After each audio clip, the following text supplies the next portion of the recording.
Hi, Poppy Yeager here with This Day in History. February 25th, 1870. Hiram Revels becomes the first African American sworn into Congress. He takes a seat as a senator from Mississippi. The last time that seat had been taken, it was by Jefferson Davis before the South seceded. Jefferson Davis went on to become the president of the Confederacy. Hiram Revels was a minister from the North. During the Civil War, he helped the Union form regiments of African Americans. He started a school for freedmen, and he served as a chaplain in the Union Army. When the Civil War ended, he decided to stay in the South to help with Reconstruction. Reconstruction was the time when the North was trying to figure out how they were going to bring the South back into the Union. But the bigger question they had was how they were going to integrate millions of former slaves into society. The radical Republicans were all about extending rights and freedoms to the former slaves. They passed the 13th Amendment, which freed the slaves.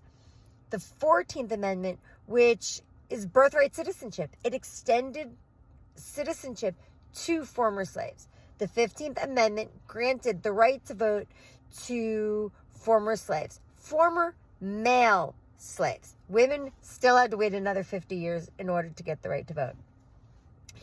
But this right to vote that the Republicans gave the former slaves was not all that altruistic. They realized that if they could bring more people to the ballot, they'd have a better chance of winning. So, of course, the freed slaves were going to vote for the Republicans who were trying to help them out. They realized this.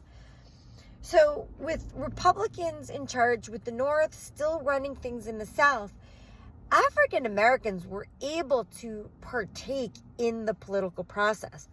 At this time, you had roughly about 15 African Americans in Congress. You had around 600 African Americans in state politics. You had others running and holding office at the local level. This was a great time. It looked like there was actually going to be growth and movement forward, and former slaves were actually going to be an active, accepted part of society. Except after Reconstruction, when the North leaves the South and the whites start taking over again and passing laws that completely block the African Americans from the political process, we go backwards again. But for a very, very brief time during Reconstruction, you saw growth. You saw African Americans who were thriving in politics. Anyway, that's This Day in History, February 25th, 1870. Hiram Revels became the first African American sworn into Congress.